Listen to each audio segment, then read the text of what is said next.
The rhythmic thud of the windshield wipers clearing freezing rain from the safety glass was the only sound inside the cab of my F-250. It was 2,300 hours on a Tuesday night. The ambient exterior temperature hovered a fraction of a degree above freezing, turning the downpour into a slick layer of icy slush on the asphalt. My name is Cameron Nelson. I am 29 years old, and I am a master carpenter and timber framer. I do not wear tailored suits, I do not attend high society networking mixers, and I do not negotiate corporate mergers. I wear flame-resistant canvas work jackets dusted with cedar sawdust.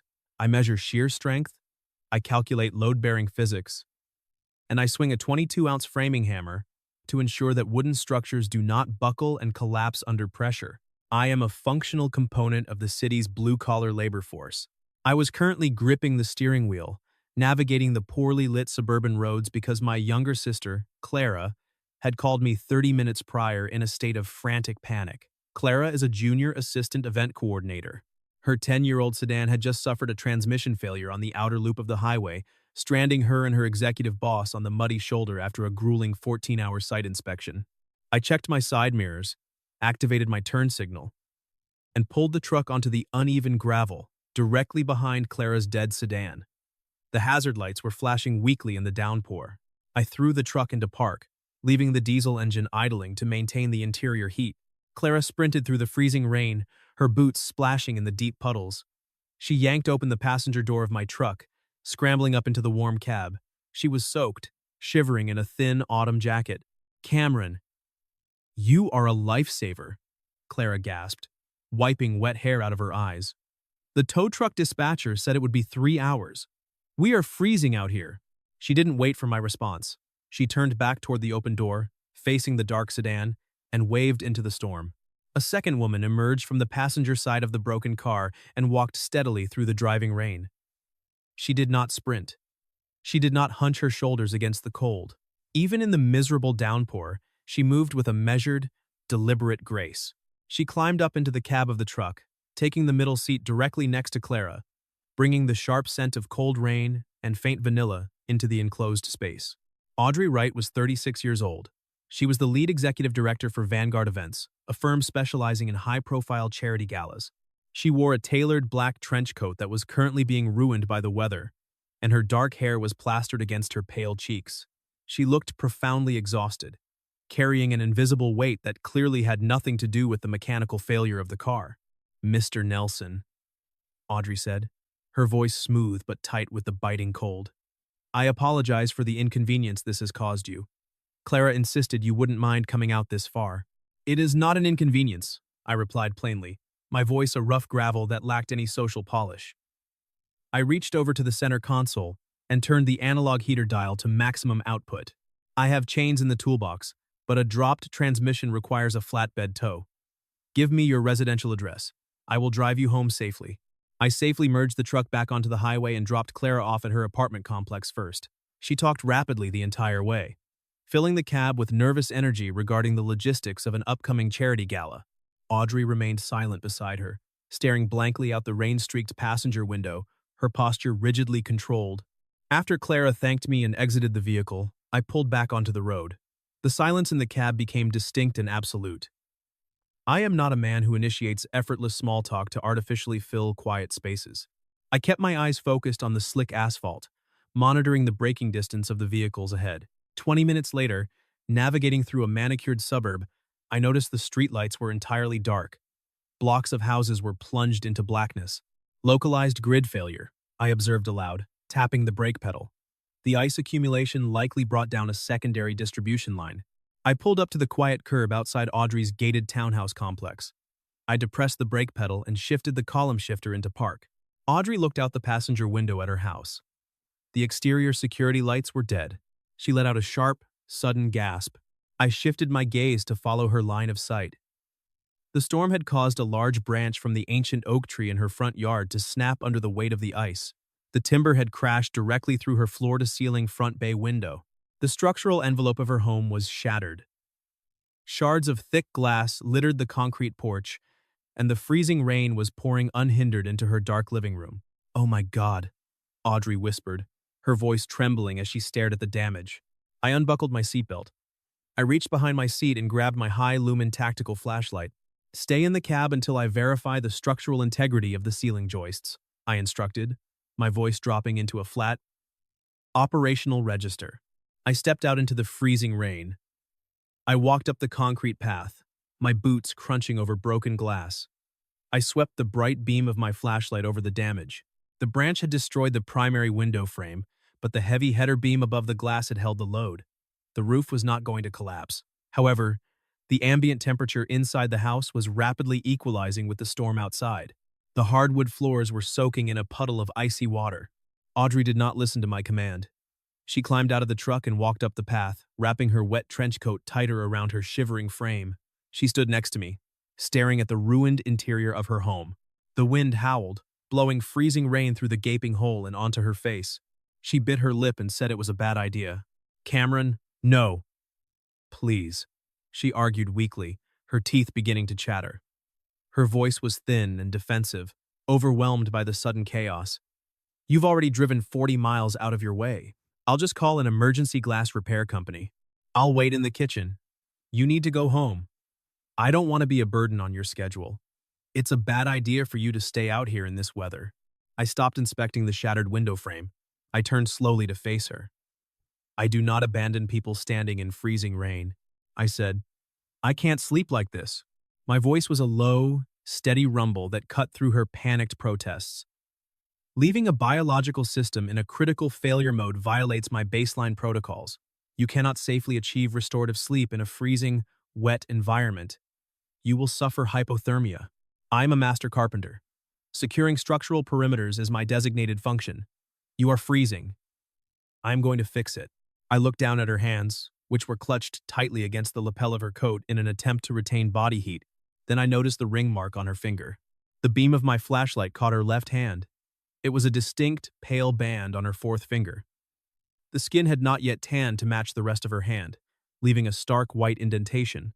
The complex logic of the situation clicked into place. The fierce independence, the flat refusal to accept basic mechanical help, the anxious biting of her lip. She wasn't just cold, she was actively guarding a newly broken emotional foundation. She was terrified of relying on anyone else, because the last structural support in her life had critically failed her. I looked away from her hand. I did not mention the ring mark. I focused purely on physical reality. "Go back to the truck and turn the heater on," I commanded softly, pointing toward the idling F-250. "I'm going to seal this breach." I didn't wait for her to formulate another defensive rejection. I walked back to my truck. "I maintain a dedicated winter storm shoring kit in my tool bed from November through March," I explained over the sound of the rain. "It is a practical necessity in this climate." I unlocked the steel tool bed. I retrieved my circular saw, my tool belt, a box of 3-inch exterior wood screws, and 2 sheets of 1/2-inch CDX structural plywood. I also grabbed a roll of 6mm industrial poly sheeting. I carried the materials to the porch. I worked with methodical efficiency. I utilized my framing hammer to cleanly knock out the remaining shards of jagged glass from the window frame. I measured the opening by eye, engaged the circular saw, and cut the plywood down to the exact millimeter on the wet grass.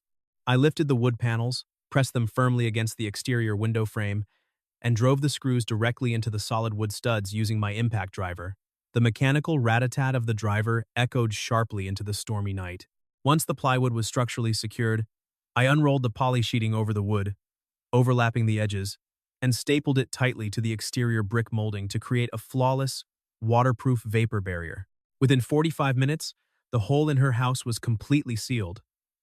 The freezing wind stopped howling through the living room. I walked back to my truck.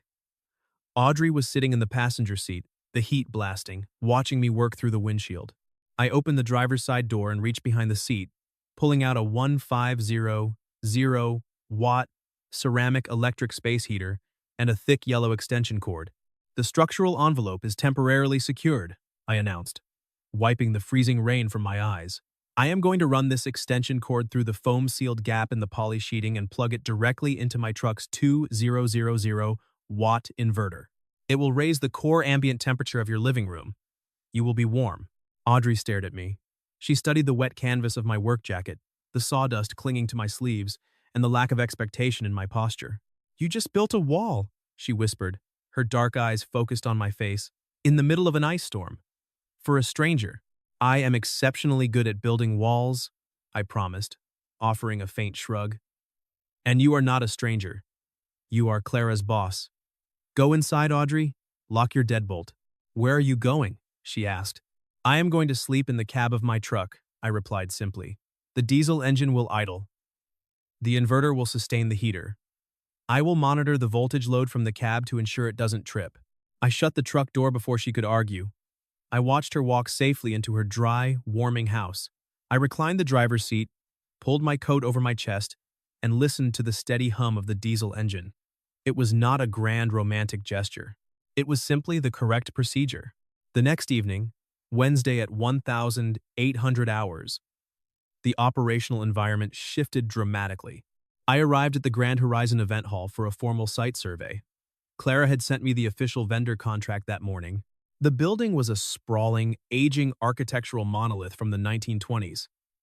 It featured vaulted plaster ceilings, tarnished brass chandeliers, and an outdated structural layout.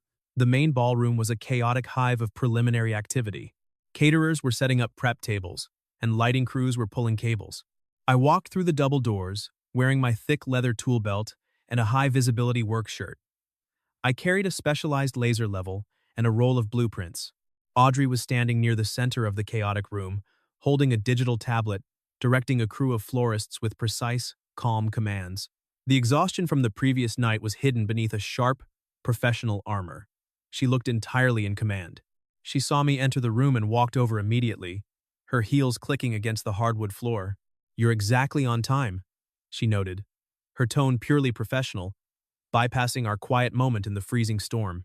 Timeliness is a basic metric of the trade, I replied, setting my tools down onto the floor. I reviewed the structural schematics Clara sent. The required load capacity for your custom fashion runway and the central display stage is immense. Where is the primary staging footprint located? Audrey pointed her pen toward the open space at the rear of the ballroom. The venue management stated, we need to build a 4-foot elevated wooden platform spanning 60 feet. It needs to safely support the dynamic weight of 200 people, grand pianos, and ice sculptures. I need someone who actually shows up and builds things that don't break. I show up, and my structures do not break, I confirmed, pulling the rolled blueprints from my belt.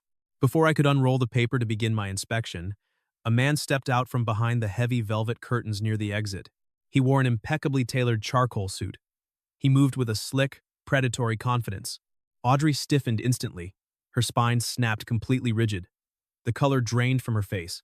Her knuckles turned white as her hands clenched tightly around the edges of her tablet. The confident executive vanished, replaced by the woman shivering in the dark. Marcus, she said, her voice dropping into a harsh, defensive register. Audrey, darling. Marcus Vance smiled smoothly, coming to a stop 3 feet away from her.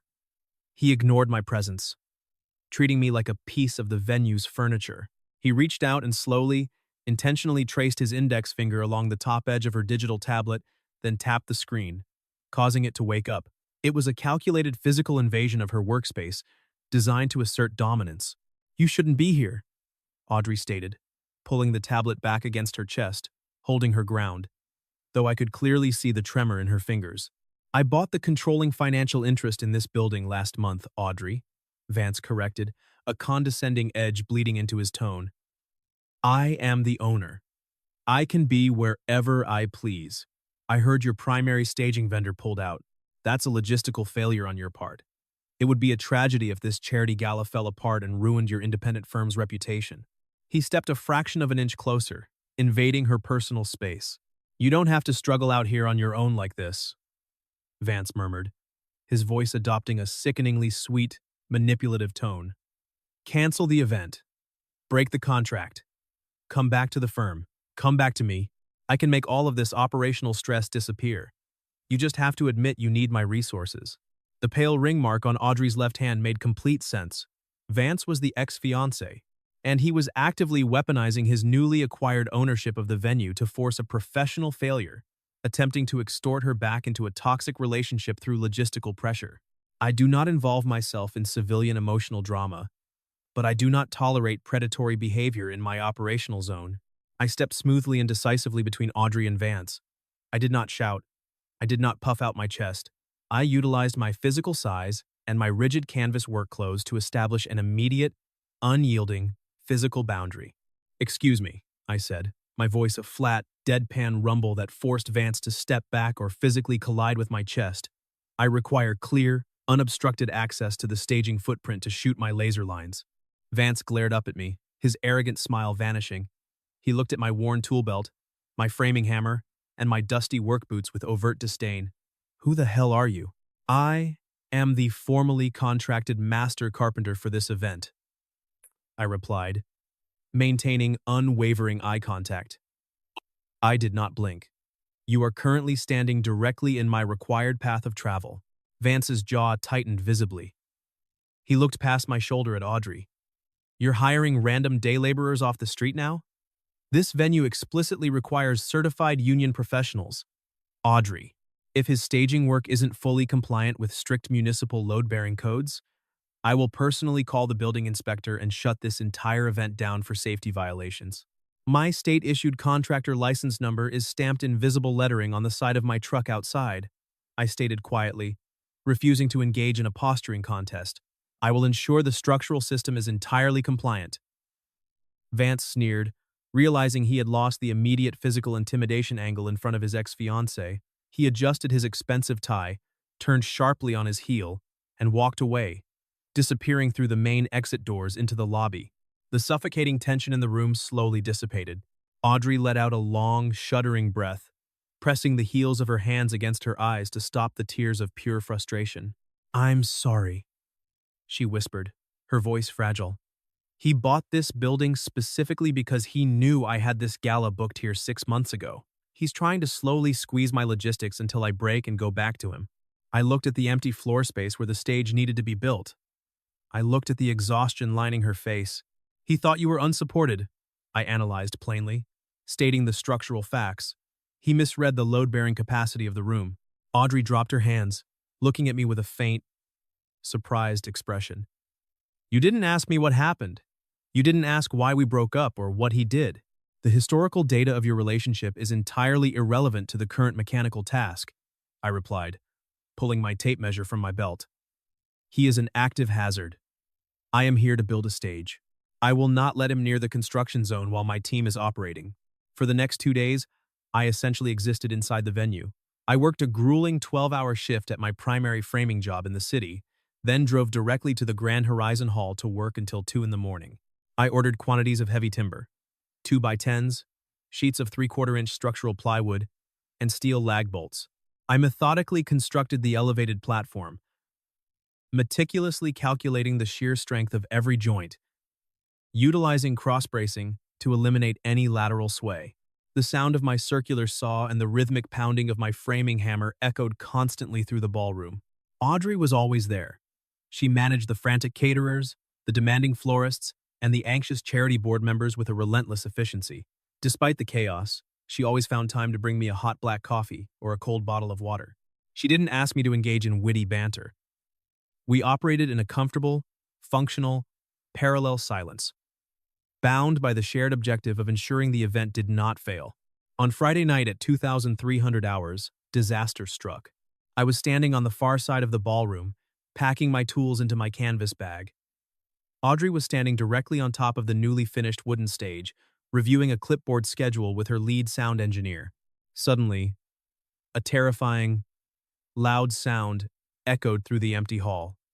It was the sharp, violent crack of timber splintering under pressure. A panicked gasp escaped Audrey's lips as the wooden platform beneath her feet visibly shuddered and dropped 2 inches. I immediately dropped my tool bag and sprinted across the ballroom floor. "Do not move!" I commanded, my voice echoing clearly in the sudden silence. "The primary load-bearing joist just failed. Do not shift your weight." I hit the edge of the stage and dove underneath the elevated structure, pulling my high-lumen tactical flashlight from my belt pouch. I swept the bright white beam across the complex grid of wooden framing. I found the catastrophic failure immediately. The central 4x6 support beam that carried the primary weight of the center stage was completely fractured, but it hadn't snapped due to an overloaded weight calculation. I crawled closer in the dirt, aiming the focused beam of light directly at the timber. Someone had taken a motorized reciprocating saw and physically cut a deep, jagged notch directly through the center of the wooden beam, severing exactly 80% of the wood fibers. The beam was literally hanging by a thread, groaning under the weight of the decking above. The surrounding floor was covered in a fresh, bright pile of raw sawdust. "What happened?" Audrey asked, her voice trembling from above me. "Did we overload the platform?" "No," I stated, my voice dropping to a harsh, cold gravel. I reached out and touched the cleanly sawed edge of the timber. This was an intentional, physical act of sabotage. I crawled out from under the stage, brushing the dirt from my canvas jacket. Audrey carefully stepped off the platform, her face pale. "Vance," she breathed, the realization hitting her like a physical blow to the stomach. "He has the master keys to the building. He cut the supports. He engineered a critical structural failure," I confirmed, my jaw locking tight with anger. "The gala is tomorrow night," Audrey whispered, her voice cracking entirely. She leaned against the edge of the damaged stage, sliding slowly down until she was sitting on the dusty floor, pulling her knees to her chest. The fierce resilience she had maintained all week shattered. "It's over. We can't put 200 people and heavy equipment on a compromised stage. It will collapse and kill someone. We have to cancel the event." "He won. He actually won." I looked down at her, sitting in the dirt. I watched the brilliant, capable woman breaking down under the weight of a maliciously engineered failure. I do not possess the poetic vocabulary for complex emotional comfort, but I am a master carpenter, and I know exactly how to safely navigate and rebuild broken structures. "The event is not over," I stated, my voice echoing with certainty in the large room. Audrey looked up at me, her eyes shining with unshed tears in the harsh glare of the venue lights. "Cameron, the main support beam is physically severed. You can't just nail a board to that. Fixing a critical load-bearing failure requires a massive teardown and a completely new municipal safety inspection. No union crew will come out here on a Friday night to rebuild a stage." "You are absolutely correct. I cannot legally splice a severed primary beam without a complete teardown," I told her, stepping firmly into her space, my voice taking on a heavy, commanding authority. "But the structural code has temporary emergency shoring provisions. I am not going to tear down his broken stage. I am going to build a cribbing grid directly underneath the damaged section, lift the stage level with hydraulic jacks, and transfer the weight to the concrete slab. We will have a structural engineer sign off on the repair at first light." "What does that mean for tonight?" she argued weakly, shaking her head. "He'll call the building inspector tomorrow morning and have the event shut down for an unsafe structure." "It means I am going to isolate the damaged load?" I countered, my voice flat and devoid of fear. "I have two 20-ton hydraulic bottle jacks in my truck. I also have solid 6x6 heavy timber posts. I am going to build a temporary shoring system. It is a standard, engineered load transfer protocol used in heavy construction." I crouched down in front of her, bringing my eye level down to hers. I did not reach out to touch her. I maintained my respectful distance, allowing the calm logic of the mechanical plan to ground her. "Vance committed a felony by intentionally compromising a commercial structure," I noted. "If he calls the inspector tomorrow, I will show them the clean saw marks on the timber, and I will point the police directly toward his master keys. I will restore the structural integrity. You will host your gala tomorrow night. Do you trust me?" Audrey stared at me. She searched the rigid lines of my face for any sign of hesitation or bravado. She found only the raw, undeniable competence of a man who understood his trade. "I trust you," she whispered, her voice gaining a fraction of strength. "Then stand up," I instructed gently, handing her the heavy flashlight. "I need you to hold the light under the stage." For the next 4 hours, we existed in a state of intense, hyper-focused synchronization beneath the wooden decking. It was a profoundly intimate form of collaboration, entirely devoid of romance but thick with mutual reliance. I worked with heavy, brutal tools. I hauled the steel hydraulic bottle jacks from my truck bed. I carried in solid 6x6 timber blocks. I methodically built a dense, interlocking square grid of wood directly beneath the sagging stage. I placed the hydraulic jacks on top of the grid and began to slowly, rhythmically pump the steel handles. Audrey crouched beside me the entire time in the dirt and the sawdust. She didn't complain about the cold floor or the cramped space. She held the heavy flashlight perfectly steady, anticipating my specific movements, illuminating the exact quadrant of the structural joint I needed to see before I even asked. She was a flawless operational partner, With loud, terrifying groans of shifting wood, the stage slowly lifted a fraction of an inch at a time. The lethal pressure was entirely removed from Vance's severed beam and safely transferred down my timber columns into the unyielding concrete floor. At 0300 hours on Saturday morning, I stepped back from the completed shoring grid.